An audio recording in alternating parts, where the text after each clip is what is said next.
আসসালামু আলাইকুম প্রিয় ছাত্রছাত্রীরা, আজকে তোমাদের দ্বিপদী বিস্তৃতির এমসিকিউ একটি ট্রিক্স শিখাবো। তোমরা তো আজকে দুইটা এমসিকিউ নিয়েছি তোমাদের জন্য। তো চলো এমসিকিউ দুটি সমাধান করা শুরু করা যাক। তো এক নম্বর প্রশ্ন বলেছে x square plus one by x square to the power q এর বিস্তৃতির পদ সংখ্যা কত। এখানে ভাইয়া এটা সমাধান করার জন্য এটা তুলতে হবে, প্রথমে তুলবা। তারপর ভাইয়া এই মাঝখানে যাই থাক তুমি দেখবা না, তুমি দেখবা পাওয়ার কী রয়েছে ভাইয়া, আমি আগেই তুলে দিয়েছি তো তোমাদের সুবিধার জন্য। তো এখানে দেখবা, এখানে যাই থাক ভাইয়া, এখানে যাই থাক, খালি দেখবা এখানে কয়টা পদ রয়েছে। যদি দুইটা পদ থাকে আর পাওয়ার খেয়াল করো, পাওয়ার কত। যদি দুইটা পদ থাকে তাহলে ভাইয়া পাওয়ারের সাথে শুধু এক যোগ করবা, পাওয়ারের সাথে শুধু এক যোগ করবা, তাহলে অ্যান্সার কত পারে 4। তাহলে এখানে 4 কত আছে ভাইয়া, 4 অ্যান্সার। এখানে ভাইয়া দেখবা, প্রথমে এটা তুলে নিয়ে দেখবা কয়টা পদ আছে ভাইয়া। যদি দুইটা পদ থাকে তাহলে পাওয়ারের সাথে এক যোগ, যা হবে অ্যান্সার তাই অ্যান্সার। এখানে 2 নম্বর প্রশ্ন চাই, চলো। X square minus 6a plus 9 total cube এর বিস্তৃতির পদ সংখ্যা কত।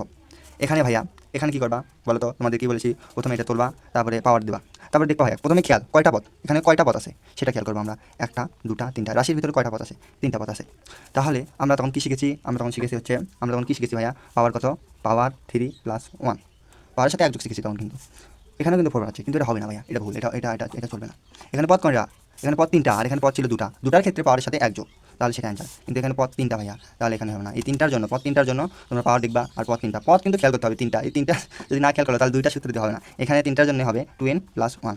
এই সূত্রের n হচ্ছে n ইকুয়াল টু তোমার n ইকুয়াল টু 3, এই পাওয়ারের 3, পাওয়ার যত হবে সেটাই n, বোঝনি। 2 ইন্টু 3 প্লাস 1, এনের জায়গায় শুধু 3 বসে দেবা, তাহলে 3 দুগুণ 6 প্লাস 1 ইকুয়াল টু 7। তাহলে এখানে হচ্ছে ভাইয়া 7 অ্যান্সার। তাহলে দুইটা পদের ক্ষেত্রে পাওয়ারের সাথে এক যোগ, আর তিনটা পদের ক্ষেত্রে 2n প্লাস 1 এনের জায়গায় 1। তো তোমরা এরকম আরও এমসিকিউ এর গুরুত্বপূর্ণ ট্রিক্স পেতে আমাদের পেজটি ফলো করবে। আমি প্রতিদিন তোমাদের এমন এমসিকিউ যাতে সহজভাবে করা যায় এরকম আরও ভিডিও প্রতিদিন শিখবো। শুধু পদ খেয়াল করবে আর পাওয়ার খেয়াল করবে। পদ যদি দুটো থাকে তাহলে 3 প্লাস, মানে পদ যদি দুটো থাকে তাহলে হচ্ছে n প্লাস 1, n মানে 3 মানে পাওয়ার, আর পদ 3 থাকে 2n প্লাস 1। পদ যদি দুইটা থাকে, দুইটা পদ, রাশির ভিতরে যদি দুটা পদ থাকে তাহলে n প্লাস 1, পাওয়ারের সাথে এক যোগ, আর পদ যদি 3টা থাকে তাহলে কী হবে ভাইয়া, 2n প্লাস 1। এই দুটা সূত্র তোমরা শুধু পদ আর পাওয়ার খেয়াল করবা, তাহলে তোমাদের অঙ্ক হয়ে